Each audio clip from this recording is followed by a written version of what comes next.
Good morning, viewers. My name is Vimal Pillai. I handle marketing for Clover Infotech. Firstly, I'd like to thank all of you for following us across the social channels and staying updated with our activities, giving us your valuable insights and feedback on what we do. At our end, we really are keen to provide new content to our audience, to our followers. We want to build engaging content in terms of blogs, forums, videos, and so on, and keep giving that not only to engage the users but also to get a lot of feedback on what are the voices in the market, what are the innovations that are required, and what more can be done from our end. So today we are going to initiate a series of videos from our end, talking on various topics and various niche areas that we have ventured into, and how it is going to change the way we offer our services and how it is going to change the landscape in general. So if you look at it, there is a series of changes that have happened because of the advent of new technologies. Digital being a key word there and analytics being a key word there. I have with me my colleague Shrikant Navalkar, who comes with more than 20 years of experience in the data space, and currently he heads our big data and analytics practice. So we thought it would be an interesting idea to discuss and deliberate on the power of digital and analytics and see how it is changing the way businesses are done and how it is changing the way lives are lived. So Shrikant, very good morning to you. Good morning. And since I know that a lot of our clients keep talking to you, interacting with you, and so you have a pulse of the customer and the audience that we cater to, I was wondering, and digital and analytics, how often does it come into the conversations, and what is the feel of the customer or the end user, and how do they define this digital and analytics as a combined? Because every time we interact, you say, when analytics comes in, there's a talk on digital. When digital comes in, there's a talk on analytics. So how do these combine forces, and what is the view of the customer? Sure. Hello to all the viewers, and Vimal, thanks for calling me for this episode. Pleasure. And I would try my best to get insights which I get from our customers and try to make it interesting for our viewers. So nowadays, when we are talking about analytics, or let me take you back 6 months back or a year back when I was talking to customers. The discussions on analytics and digital used to be separate. Right? Discussion on digital used to be purely on how we can create interactive websites, how we can create a social presence, Twitter, Facebook, LinkedIn page, how we can attract more and more users to those pages. But that discussion used to be separate from the analytics. Analytics discussion used to be, look, I have already created huge amount of data within my company. I don't require external data at this particular stage. What you can do for us? So they used to be two different angles. However, today if you see the invent of many B2C companies who have been originated from India, or even B2B companies who are so brand, for them the brand awareness is the key. People started realizing that I need to combine these two strategies to get or to create a consistent advantage for the company.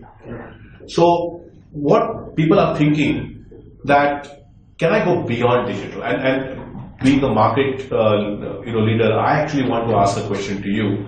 Is digital is all about creating a fancy website, creating the social networking presence? Do you think it has a scope far bigger than this? Or it's all about your customer engagement? What is your opinion? Sure. So I always felt that our stakeholders, beginning with employees, customers, investors, everyone has a play, and digital is a means to reach out to everyone. But the way the organization perceives the word digital is very important here. Digital to me is not just a department or a practice. It is more of a habit.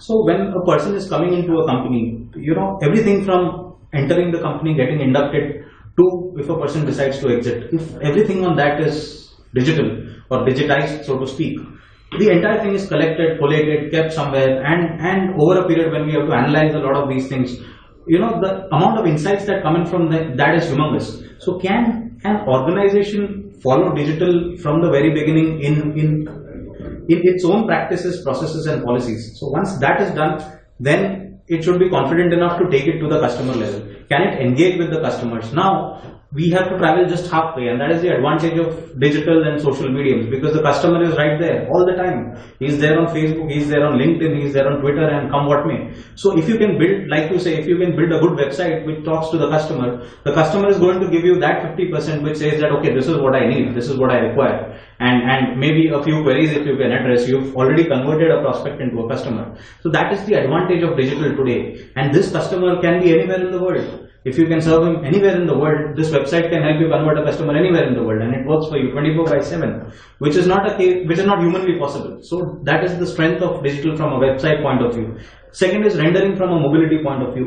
The customer is traveling with you literally everywhere. So market research is not necessarily a traditional market research. Today you can get a feel of your product, service just by putting it, having engaging discussions with the customer on Facebook, LinkedIn and so on, or any social media for that matter. So digital starts, to just sum up, it starts with creating it as a habit internally, and then engaging the customers, investors, or whoever are the key stakeholders to a large extent, so that it gives us so much data and information that it can change our own habits as an organization, and we evolve to a level of creating so much value that is unprecedented. That's right. Yeah. So, in short, what you're saying that digital is not going to be a initiative originated and managed only by marketing. Yeah. A lot of stakeholders need to get involved, and it has to be a part of company's DNA to bring everything what kind of interaction they are having, and they are getting into digital, right?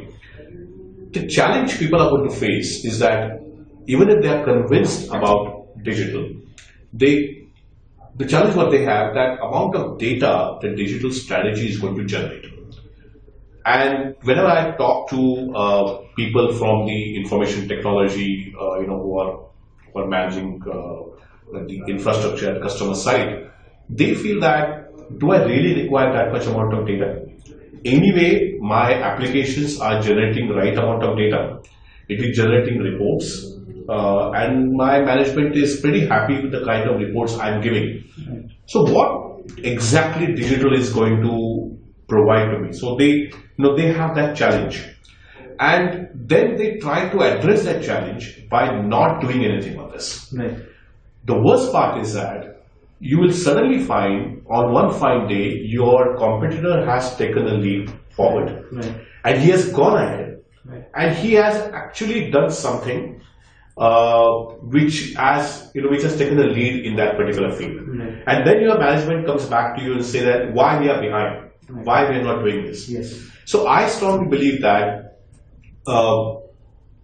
the IT or the initiative of big data analytics and digital, although they go hand in hand, first couple of months it is better to keep them separate. Right.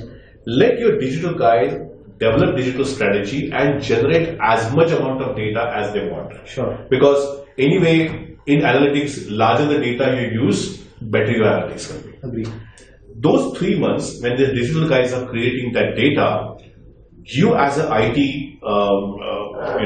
people start creating low-cost platforms. Sure. And today, with the invent of Hadoop, invent of Spark, open source, you literally can create this low-end platform just from the savings you have done from your 1-year IT budget. Sure. So you can start with that. Right.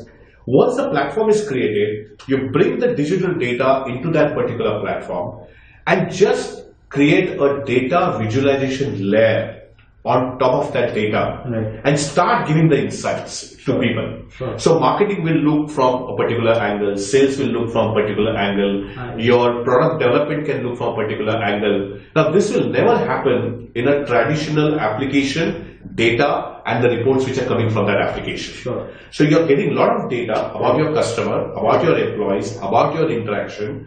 Create a data visualization layer on top of it. Start giving that insights. Right. Continue that for 6 months. Right.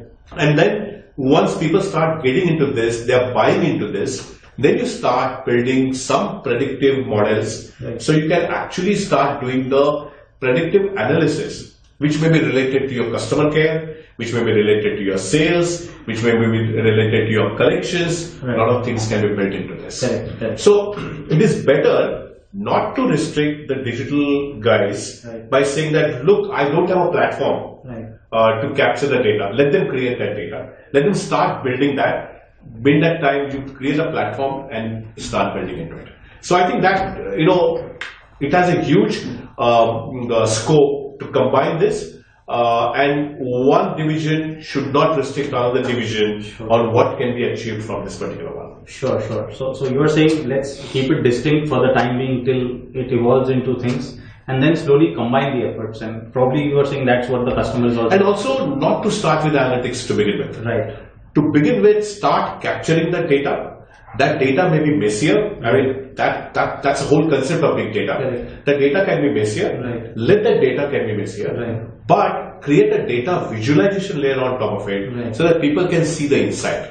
Right. Once they start buying it, then you start cleaning the data, cleansing the data, massaging the data, and then put it in your analytics engine. Correct. So that you can start building some kind of models out of it. Sure. So every time the data is coming in, it only adds to the appeal Yes. of Yes, it is. the result and so on. It is. Right. So I am saying from an analytics standpoint, if you have to give a view, what are the things that need to be done on digital, or what do you see as some of the things that need to be done on digital from an external standpoint as well, which will actually augment the result of all the analytics efforts?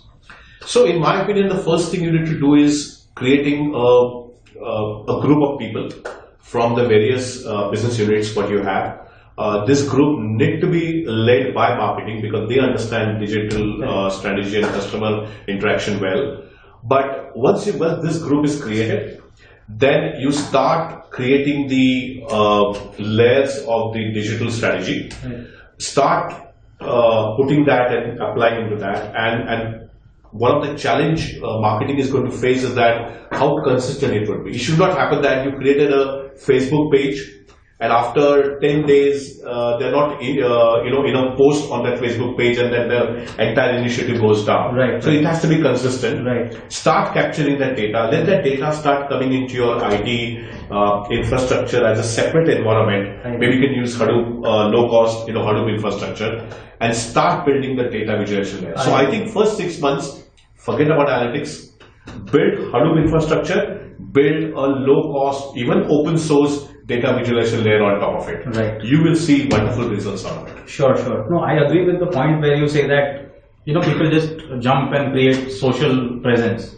Everyone wants to create a presence irrespective of the industry, irrespective of whatever business they are in. So you create a presence, then maybe post 2-3 things, 2-3 blogs, 2-3 videos, for example, and then suddenly there is nothing. So we have had taken a view that if we are doing this, then we have to keep engaging the customer. Yes. So there are various ways in which we are engaging. We might run a contest for our, we respect the fact that someone is following us. So we run contests for them. We share insights on the technology space, because if I understand correct, a person following me might be interested in what I'm doing as a business, or technology, or my product, or whatever else have you. So insights on the business, insights on the domain, contests for them. Getting them to be evangelists of the business is where we want to go. But for that, the underlying is that we need to keep dishing a lot of good content. Yes. When I'm giving such good content, I also get the followers that I have on the web or the digital space respect me when I'm giving good content. So when we try and push good content, they are always giving positive, constructive responses, even criticism at times, but that's very constructive, saying that this is my view of what you're doing right, what you're doing wrong. So we respect that, we appreciate that, and we collect all this data, so to speak. Now, once everything is there, for example, things written on our social channels, people writing directly to us on email, there are humongous amount of things, people applying to us for jobs. So humongous data coming in various forms, helping various departments. The HR has helped with the data on, participation coming in or applying for jobs coming in. Finance has helped with some of the insights. Marketing has helped with major insights. A lot of leads come in. Customers, our end users are engaging with us. Now there is this humongous amount of data. how tuned is big data and analytics to actually take all this data? And I have always wondered that with so much data internally generated as well as this, and with every customer today being a point of data generation, the amount of data through channels is humongous. So how will all this data put together, how can we take things out of it and make sense? And once you derive the insights, how do you as analytics department drive the various departments to, change processes, change things, and change the way we serve customers and so on, and add immense value to the business? That is something I want. So, I think the first thing you need to do is not to restrict your marketing department or your marketing folks to saying that, okay, this is the only amount of data what you can create, right? Because now the technology has gone much higher. You can really create a low-cost platform to capture huge amount of data. Second thing is that from an IT perspective, it has to be separated out from your existing applications and the data created by applications. Right. So there's a concept called a data lake. Okay. So you create a data lake. You get a lot of data from outside, from your digital guys. You get a lot of data from your internal applications and data, get into this particular one, and you can create some wonderful insight on top of it. Sure. So whether it is big data, whether it is variety of data, whether it is larger amount of data, there should not be any restriction amount of how much data you can create. Sure. Because believe me, every bit of data which you have created in past and which you're going to create now has a huge value attached to it. Sure. And only when you start loving your data, only when you start appreciating that data, you'll be able to see the insight. Yes. So maybe next time when we meet, we should talk about what are the pitfalls typically you will see on building a consistent digital strategy, and what are the pitfalls you will see in building the consistent big data strategy to this. Sure. Maybe it makes sense. Sure. So like they rightly say, data is the new currency, and having data is only going to yield high level of returns. Absolutely. Over a period of time, right? So on that thought that data is the new currency, we would like to stop here. On behalf of both of us, we would like to know your views on our thoughts, your comments. We welcome that, positive, negative. We welcome all of them. We would like to know all that, and we would like to continue this series of discussions, because digital and analytics combined is not something that we can put into a 15 to 20 minute video. What we want to do is, in the next episode, so to speak, we will discuss on the key components in digital that make a practice called digital, or a habit, as I would say, called digital. Key components that come into the analytics bit, and how these components combine together to create unprecedented value for any business, any person, anything for that matter. So stay tuned. We are coming very soon with the video on key components of digital and analytics. Thank you so much.